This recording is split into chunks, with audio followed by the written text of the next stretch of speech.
much. All right, yes, welcome to the world's only offshore video game resort. I've just been up to the helipad to coax the latest load of campers from my chopper. They're trickling down the gantry as I speak, so far be it from me to keep them waiting. I'll hand you over to the capable loins of the Gamesmaster. Greetings and welcome to the Games Rig. How splendid of you to have braved the rough seas to join me out here on the rig. I do so appreciate your company on these long winter nights. To tee us off and remind us of sunnier times, I thought we might take to these fairways and putting greens of that most realistic of golf simulations, Palm Springs Open. I'd like you to complete the first 3 holes of the back 9 in level par. Best of luck, and remember, never up, never in.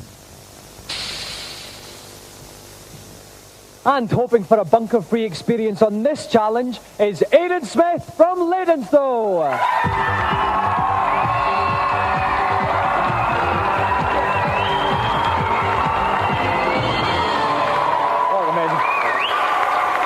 Now, Aiden, this may look like a very pretty golf game, but it's fiendishly tough, isn't it? Yeah, it's very, very difficult, but I'm hoping for a fine day and some good weather, and I think, we've got a chance. Any particular holes that are tougher than the others? The second hole's got a lot of water in it, and I don't really want to be in there. Okay, well, let's hope you avoid it tonight. If you'd like to sit yourself down in the chair, we'll get ready to tee off. And joining me in the bunker tonight is Gamesmaster's very own Stephen Carsey. Now, Stephen, you're a bit of a whiz games player yourself. Have you got any tips for Aiden? Well, Dominic, having walked the course earlier, I would say certainly the first hole is probably the easiest. So he really needs to par it or perhaps even birdie it if he's going to be successful tonight. Okay, then. Aiden, are you ready? Yes. Then tee off. Aiden is on the map now. It's a 415-yard par 4. And here we are. You can see him positioning the cursor. Okay, that flag is the hole, so he's just gone to the left of it to avoid the water. Now, what's he going to see? He's got to swing across here. He avoided the hook. And he's got that on full power. 100%. The bar's go across. It's a slight hook on this. Yeah, slight hook. Let's see where it lands. It's good. Shot slightly in the rough, I think. Or, no, it's not. No, it's on the fairway, Dominic. Aiming for the green now. That's right, he's passed the. I think he may be left a bit short here, Steve, to tell you the truth. The bar will swing across here. Oh, lovely little shuffle there. Very nice. It will swing across and we have to hit it dead central to avoid a hook or a slice. Oh, he's just slightly in the Here we go. 100% shot. Yep, nice full power shot. And here it goes. Off it goes into the horizon. Slight hook here. Oh, no. Well, he's very upset with that shot. He's disgusted with that shot. There he goes, he's just setting up. Oh, that's perfect. Good. That's good. A little bit short. It's going to just dimp up a little bit. Oh, this looks good, no, Steve. it's going to run on. It's going to run onto the hole. Let's just see. Oh, that's a very good shot. Very good shot in difficult conditions.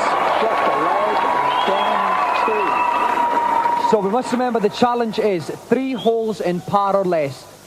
Okay, here he goes. They're very, very tough, these greens here. It's got nice power on that. Yeah, nice swing. It's nice. It's going there. Oh my God, we see the hole. Where's the ball? Is it going to go? Is it going to go? Oh! So unlucky, Dominic. So unlucky. Here he goes. Knocks it. And it's in for 1 over par. Well done, Aiden. Okay, so at the end of the first hole, Aiden is at 1 over par. He's got 2 holes left with which to make it up. But the problem is now he has to get one of these holes under par. And this hole coming up is probably the trickiest. And here he goes. Yep, slice, but he's got to get it full power. That's it, full power. He can make this one. As long as the wind doesn't carry it into the water, Dominic, this should be a good shot. And he missed the water, but he's in the bunker. That's safe, though. He hasn't dropped a shot, at least. I mean, he really has to birdie the 3rd shot if he can get this in. That looks very nice indeed. Yeah. That's a tasty shot. It could run on. These greens are very fast, Dominic. Oh, it could run a bit over then. It's certainly well struck.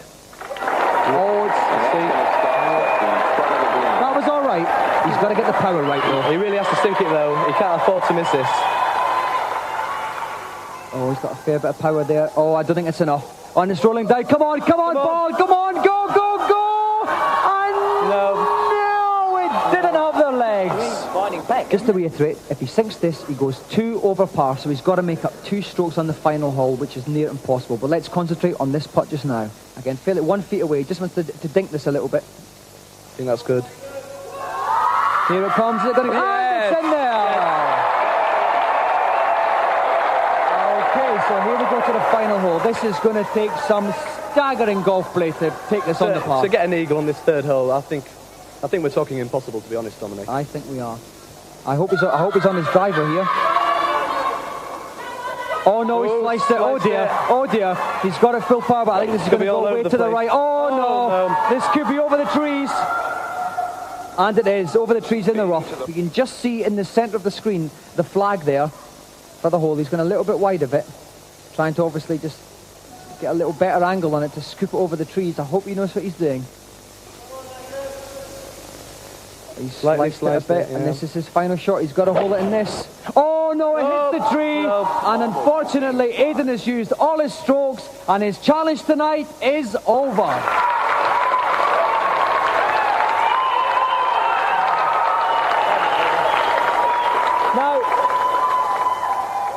Bad luck, Aiden. Really, from the first hole, you needed to par it. You were 1 over, and you were carrying that really for the rest of the game, weren't you? Yeah, I think I was a bit unlucky with the first one, and then after that I got a bit of wind and direction didn't go right, so... That's right, the greens didn't run for you on this game, did they? It wasn't too good. Oh well, you had to get a good round anyway, okay? Unfortunately, no prize to offer you, but we hope you've enjoyed your time on Gamesmaster. I have indeed. Okay, let's have a round of applause again for our gallant loser, Aiden Smith. Our 3 reviewers have flown out desperate for some offshore ecstasy. Will they find it? Let's check out this week's offerings.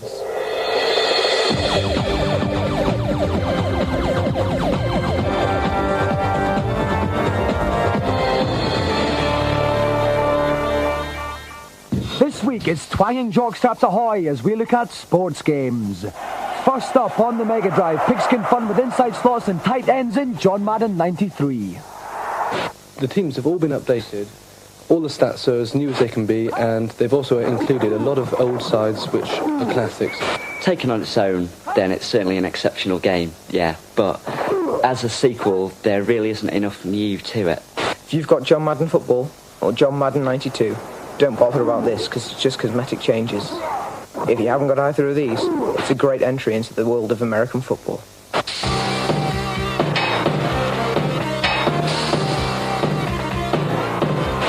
Next up on the Super NES, enjoy a firm backhand stroke with David Crane's amazing tennis. There's the huge sprites that are really well animated and it all moves very smoothly indeed. But it does take a while to get into. Very fast, very slick, not that playable. If you're at the far end of the court, you've got no chance. Don't get this if you've already got Super Tennis. If you haven't, it's a sound buy. 15 love.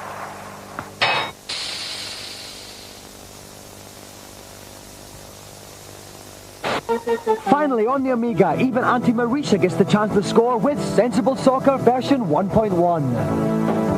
Definitely one of the best.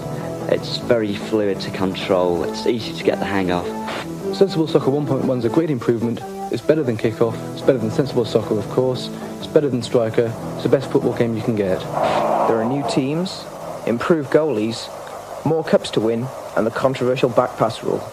My verdict, the best game on the Amiga. Owners of the original Sensible Soccer can upgrade to version 1.1 for the measly sum of £4.95. Send your disc 1 plus a check or post order to Sensible Soccer offer at this address. Gaming gurus have been soiling themselves with anticipation for the last 2 months. Well, it finally happened. We got show leave to set up Gamesmaster Live. A heaving, sweating mass of 75,000 fanatics flocked to the NEC in Birmingham last weekend for this 3-day video gaming orgy. Revelers went haywire in a riot of free arcade game spectaculars. They glutted themselves on virtual reality escapades, positively violated themselves on state-of-the-art laser beam shootouts, prostrated themselves at the latest movie tie-ins, and totally fried their brains on the very latest games soon to hit the market. Amongst all of this, of course, there were some old crowd pleasers. All in all, enough hardware and software to satisfy the most sordid of video game fantasies. Literally everyone was queuing up to stock up. This poor chap was even searching for a skincare counter. But what the crowds were really thronging to see was the Gamesmaster himself, complete with Games Rig mock-up and some bloke in a silly red jacket. Fans clamoured to take part, but at the end of a very special day, some of them just couldn't make the grade. They don't stand a chance. They don't stand a chance. Does anybody else think Jay's going to win? Or do we think Jay's a bit of a tube? feisty feature this week?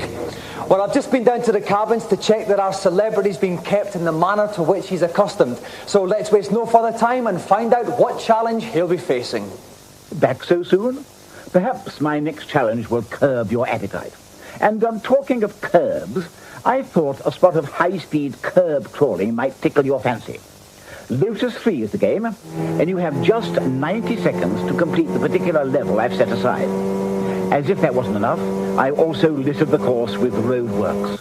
So don't forget to click and burn rubber, as I believe you young things say.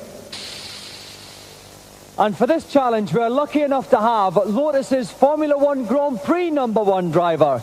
Please give a warm welcome to the future of British motor racing, Johnny Herbert.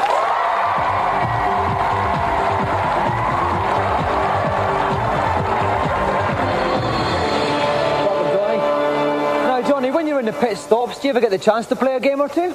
Yeah, I've got a game gear and I have a spot of golf while I'm waiting for the tyres to be changed. Okay, now you're so good at the real thing. We haven't even given you a practice on this. We've just shown you the controls. How confident do you feel? Not at all, really. I think it's going to be quite difficult, but I'll enjoy it. Okay then, if you at home want to find out if Johnny gets a checkered flag or a twisted suspension, join us after the break.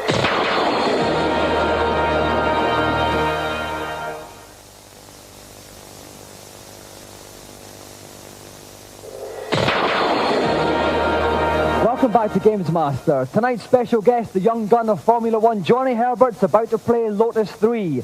Joining me in the commentary box is Tom Watson from Renegade. Welcome, Tom. Good evening, Dominic. Have you got any tips for Johnny? Well, I think the thing he's got to do is keep clear of the roadworks. Plenty of them on this section, lots of obstacles. Okay then, Johnny, are you ready?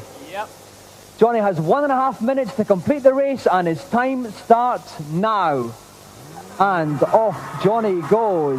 Okay, well, the car's got a 5-speed manual box, and Johnny's really got to be careful, especially if he bumps into something, to change down so he can keep the revs up. Right, all these roadwork signs, they'll actually slow him down. They're slowing him down, as you can see. They're just knocking him off. He's taking a little bit of grass on the right-hand side there. He's heading towards the first checkpoint. Okay, he's had 24 seconds. He wants to be hitting this checkpoint at about 30 seconds. That's right. I think he's going to be a bit behind here, Tom. Well, he's at about 170 kilometres an hour at the moment. The Elan on this model will go up to over 200, so he's not quite performing at this.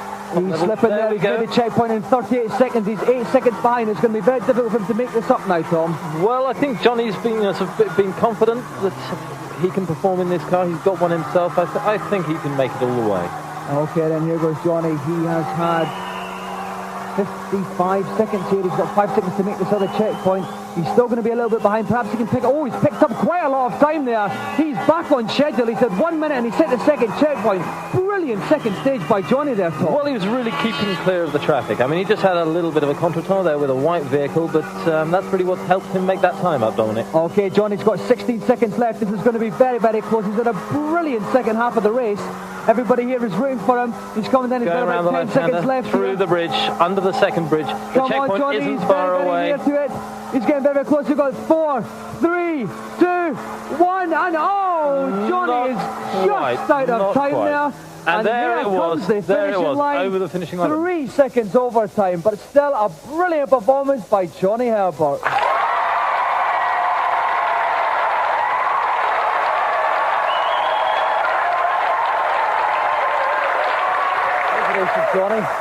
Johnny, that was desperately close. Where did you lose those 3 seconds? Well, the first section, I had a few wheel banging sessions with a couple of other cars. And Aiden Smith wasn't even there either. No, he wasn't, no. So it must have been someone else, obviously. So, right. Well, bad luck, but you provided us with a brilliant challenge tonight. Another round of applause for our special guest, Johnny Herbert!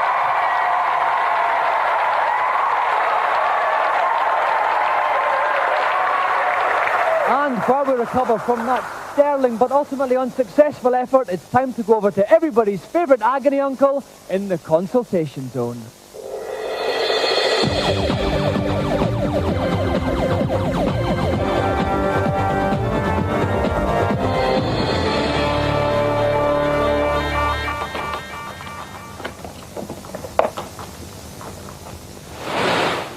Hello, Gamesmaster. Welcome to the fount of game-playing wisdom. What can I do for you? I'm having trouble with Bart Simpson Escape from Camp Devley on the Game Boy. I can't get past the end of level Guardian on level 1. Can you help me, please? You really do have problems, don't you? The fact that the Guardian is called Blindside Bill is all important, for he can only be killed from his blind side. Simply bounce over him and bash him from behind. This advice applies to every end-of-level boss in the entire game. Thanks a lot. Yes. Next, please. Hello, Gamesmaster. I've heard there's a secret room on level 2-1 of Asterix on the Mars system. Could you tell me where it is? Heed this advice, young scamp. Simply stand on the closest platform before it flips and push right as you fall. You shall hit the wall and fall into a room full of goodies.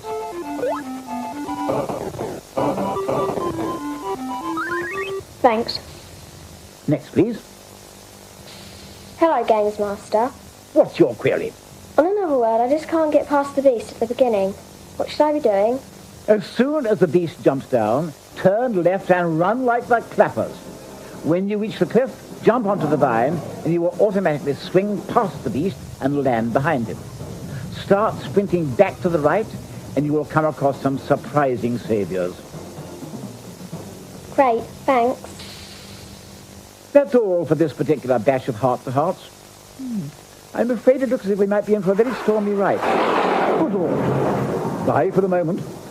Now it's time for our final challenge. But instead of going over to Gamesmaster, we've got something special planned. For tonight sees the first in our special magazine challenge. We asked 4 multi-format magazines, each to name their champion on Street Fighter 2. We'll have a semi-final this week and the next, culminating in our grand final in 2 weeks' time. So, for the first semi-final, please welcome Paul Lakin from Game Zone and Duncan MacDonald from Zero.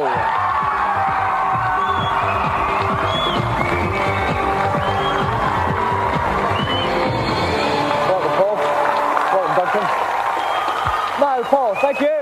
Thank you very much. Now, Paul, how much time do you spend a day actually writing the magazine and how much time do you spend playing games? If I told you the truth, I'd probably lose my job. But let's say 6 hours a day playing the games, about 6 hours a day writing about them. All right, so it's quite a long day then. It's a long day, very long day. Okay, now, Paul, what character have you chosen tonight and why? I've chosen the rubbery Indian guy, Dalsim, yep. Because basically he's a stretchy sort of geezer, so I can cower in the corner and hit Duncan without him getting anywhere near me. All right, let's move on to Duncan now. Who have you chosen, Duncan? Well, I've gone for Chun-Li, the only chick in the game. Oh, yeah, and why have you chosen her? Well, be non-sexist, so I'll choose the chick, and she's quick, so, I mean, if he's stretching around all over the place, I can zap in, get a few blows, zap out, you know, moving quick, move out quick. Are you the favourite tonight, Duncan, do you think?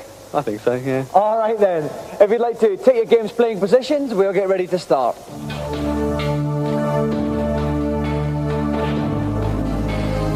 And helping me out on this challenge is one of the true experts from Nintendo Hotline, Keith Poulin. Welcome, Keith.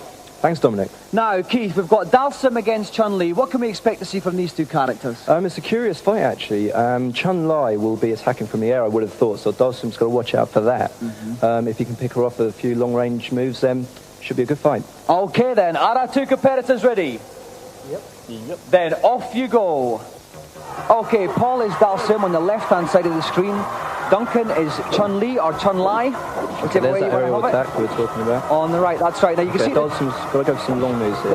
That's right. Chun-Li's getting inside there, which is okay. At the top of the screen, you can see the energy bars. When it's all full of red, when all the yellow goes down, they are history. Dalsim's down to about halfway at the moment. There goes the whirlwind kick there by Chun-Li. It's a good move, very powerful. Torpedo headbutt there from Dalsim. Didn't quite come off. That's more of a short-range move then. Low on energy now, Dalsim. He's got to be careful. Oh no, and Dalsim's gone. First blood to Chun-Li.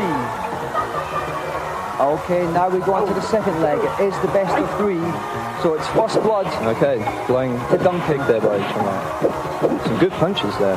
Fighting back by Dalsim. Yoga Fire! Lovely little special move there. He's perfected that technique on the Dalsim's jumping in there. Whirlwind kick there from Chun-Li or Chun-Li. Leaping about all over the place here. Another Yoga Fire, missing though. It does leave him a bit vulnerable to attack once he's spewed that, I think, though. It does. It takes about 2 seconds to recover, so he's got to be careful. Okay, on the energy bars, Dalsim's going down again there, but he's got a little bit from Chun-Li. We're down both. Dalsim's a little bit further down the energy bar there. Okay, they don't want to get in each other. They've been a bit tenacious Staying here. away. Dalsim coming in. Lovely timing there from Chun-Li, but Dalsim got one back. It's very close. It's a good lovely long punch to the face stretchy there. punch. Chun Lai's jumping out. Good She maneuver got out of that there. well. Oh, lovely spinning torpedo headbutt there from Chun low Lai, punch from there. Dalsim. Chun Lai's, oh, they're still neck and neck here on the second one. Dalsim has to win this to have a chance. And the time is up, and Dalsim wins because he had the most energy left at the end of the time. So, we go into the third bout, it's one each. Decider here. Difficult to say who's going to win. This has been a very, very close fight, this one, Keith. Certainly, as I said, it was quite close. Okay, oh, this is... Chun-Li's got to get in close here, doesn't she? I mean, he's got such a... whirlwind kick just caught him. That was a lovely piece of special move action there. But Dalsim really needs to try and keep away here and go for the long moves. Oh, no. Oh, he's good very throw. good and close for those throws, Dalsim. Chun-Li's energy is down. She's got to be careful here, Keith. Chun-Li, oh no, another throw there. She's down very low. This could be it. She's got to watch one more hit, really, and Chun-Li's history, she's got to watch. Oh, she's coming back there nicely. Dalsim's down. Oh, misses with a punch there. Oh no, Chun-Li's thrown her. Chun-Li's been thrown. Chun-Li is out of it. Dalsim is the winner. Good win. Surprised about that. Good.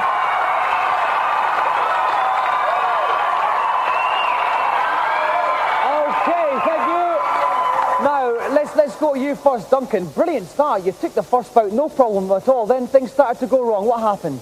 Well, there's lots of excuses, I suppose. Like I say, my thumb hurts. Like I say, I let him win. I normally do say that. But all I can say is I feel quite good about it because yesterday I took 20 quid off him at Sensible Soccer. So that'll have to do. Well, that's some comfort there. Yeah. All right, now, Paul, brilliant comeback there. What were some of the special tactics you used? Running away as much as possible. It always helps. And you got that grab. That grab was working quite well. I began to get that sussed. I mean, in the first match, I wasn't really making the right moves and everything, and then I began to get it sussed in the second two games. Okay, well, we see you in 2 weeks for our final, but it's goodbye to you for now, Duncan, but thank you very much anyway. Let's have another round of applause for tonight's semi-finalists, Paul Lakin and Duncan MacDonald.